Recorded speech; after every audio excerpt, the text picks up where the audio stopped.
Mapangi ne makon khara la chu mayam ignore tawbiro ngasi gi mathel sidi mamang da chu mayam na loi ura poni ko nga rau thongba ngasing thongba de mimi sinju leire chaina nga ga kobi ga loktho thamane chigana kangaw ma leire mayam akoi gi ningon koi gi dine nupi koi gi ningon chako bo loi diri ko aduna ningon chako bo je pelau dana mo kamu aina ne kaino khara loi chalaga kha kesalaga ningon chak mubang je tawrage tawba ngasi di nga thongage rauni muda hamna baise kaino khamen asinbi ani khak laure kobi ama laure duga alu tawra thongani taw khatpa haure ke ko thoage aham bai deina ko tho khare video kana maura am bataw bangane ise kobi ka loi hamna makok si su hapchen gare aina ne hauna banga thong se hauna be khang se khara piye khang si sangdok patare siga tawre mai hapchen leba khang ma do pik pa doina siga sangdo eba sogole nga se hapchen lage nga se hapchen lage nga cham thongi khara thamawre aina ne nga se hapchen lage makok suina kaino taw garban hap khara bane ba alu ngobuda thongba se loisal lage mahi khatang lang tak thamge mahi langai puroi ba jam harau jana ne jam hau ne chajaba do ai gi jenga di jada bane loisal lage mulle alu su mulle gobi ga do barbar patha gare loisal le nga thongba se hawada manbra mayam comment tawbiramo june tot kai toram bane ba ina soi loirame ji machal hap tire tai singse ai gamda thajaba u morong ne te morog atekpa angang base asi oina dum sinju si hapage to khairage gi mathel che mimi sinju leire mimi sinju dagi haurage asigana nga sing thongba thabi leire nga ga kobi ga ina siga loktho e asina kangaw ma leire mathen de sitane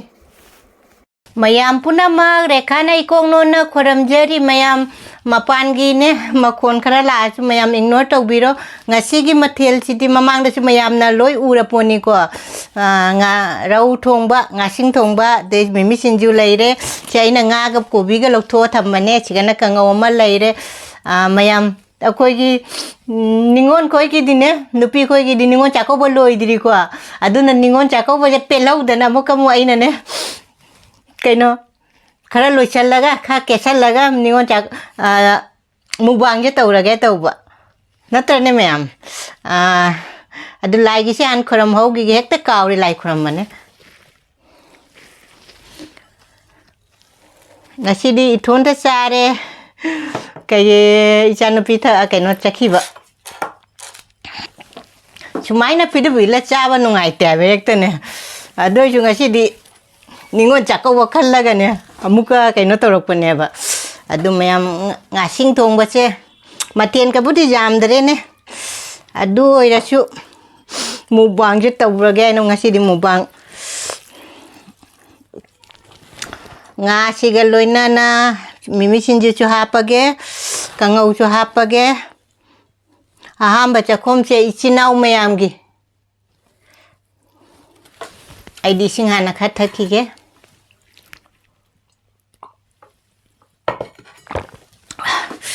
mayam charaga hauri haute hairakke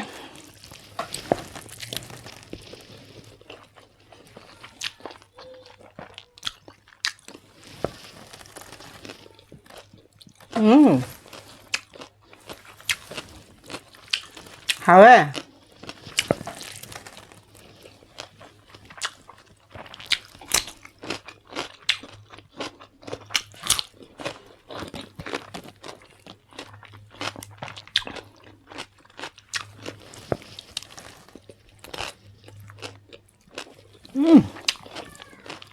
Singju jam hawe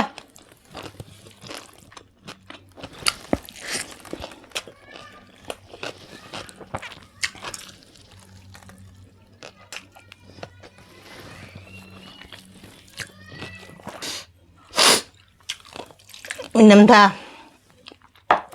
uji khara khara ingamina ne khanau ka se mayek seng draba na ayu kaino tawraga ꯑꯌꯨꯛꯁꯦ ꯉꯟ ꯉꯟꯅ ꯄꯨꯡ 4ꯗ ꯍꯧꯒꯠꯂꯒ ꯑꯩꯗꯤ ꯋꯥꯀꯤꯡ ꯇꯧꯔꯦꯕ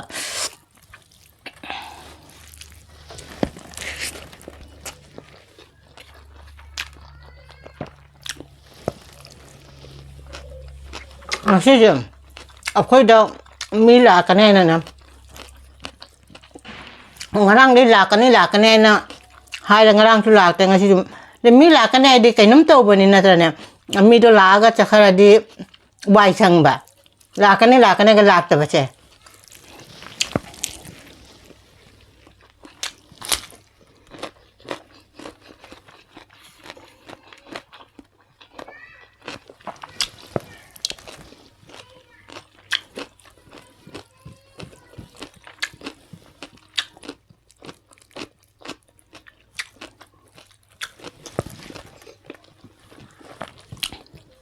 ꯇꯤꯗ ꯅꯤꯉꯣꯜ ꯆꯥꯛꯀꯧꯕ ꯆꯥꯛ ꯄꯤꯖꯕꯗꯣ ꯑꯩꯗꯤ ꯌꯥꯝ ꯆꯠꯅꯤꯡꯕꯅꯦꯕ ꯏꯄꯨꯔꯣꯏꯕꯒꯩ ꯁꯨꯇꯤ ꯐꯪꯗ꯭ꯔꯕ ꯁꯨꯇꯤ ꯐꯪꯗ꯭ꯔꯦ ꯑꯗꯨꯒ ꯆꯠꯅꯤꯡꯉꯁꯨ ꯆꯠꯄ ꯐꯪꯗ꯭ꯔꯦ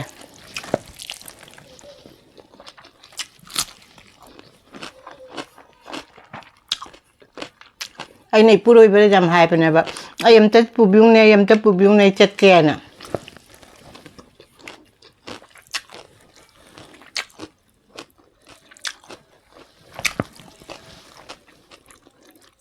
kuire ka ningon chako kuire chatro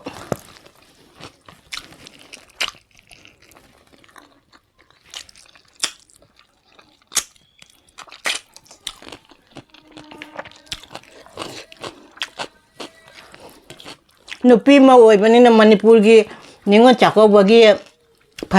fajaba khupajado hainga letna ubada pukning do nungsiye ba chading ba phawre ba Manipur daga po made akoi chu dumaina chatkadabo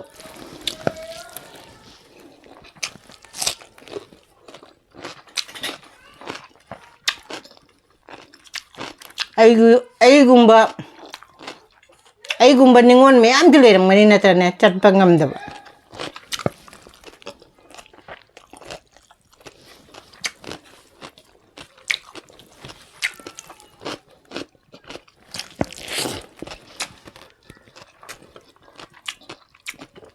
Kobirna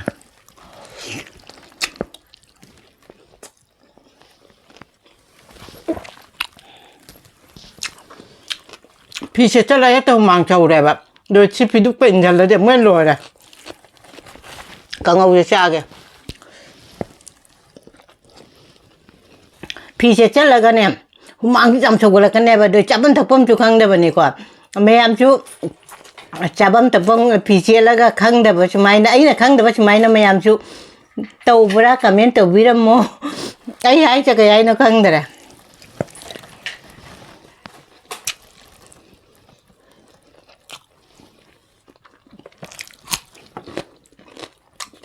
hiding bana ma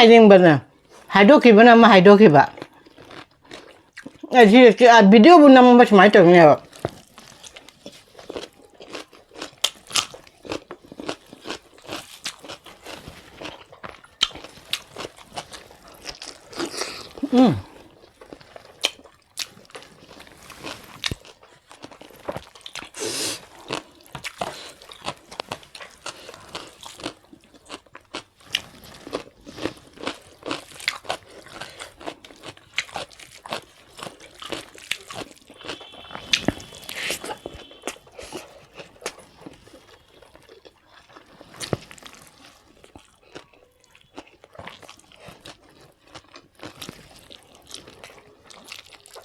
Koko chu makha da le re ke nom cha re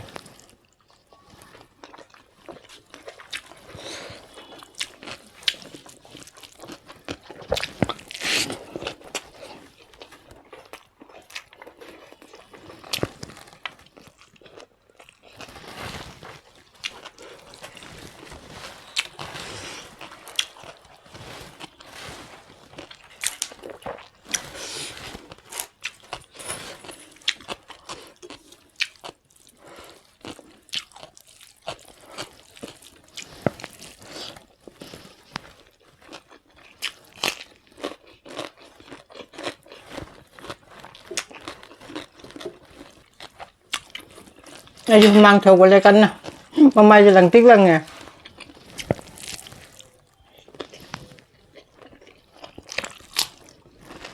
Na khang sen lon tin lo le mut ka.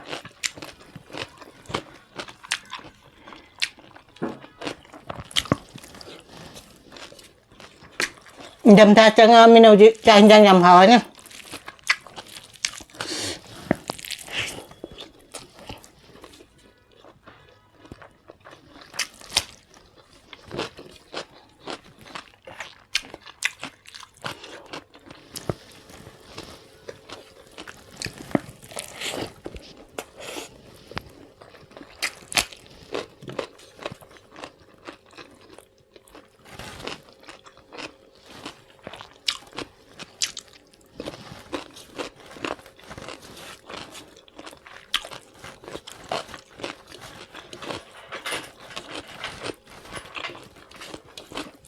Ay kung mapana na mapamilya ko.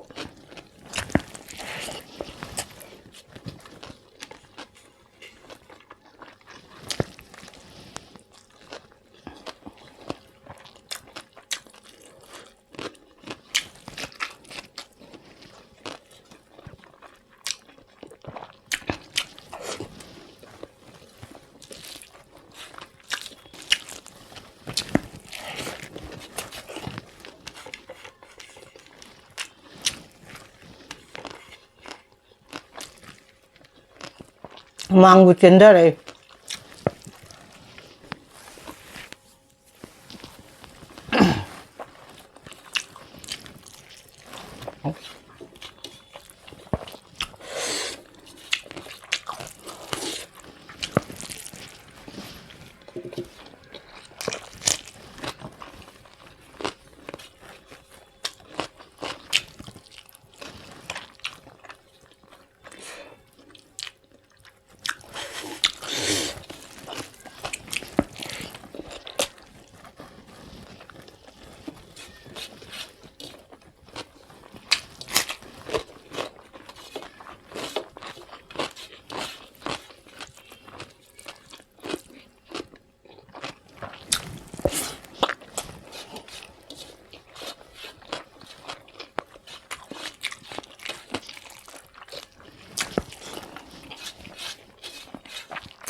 Sige nga ching thong ba siya. Jam hawram me gobi ka hapado indam da changalak bagi ahamba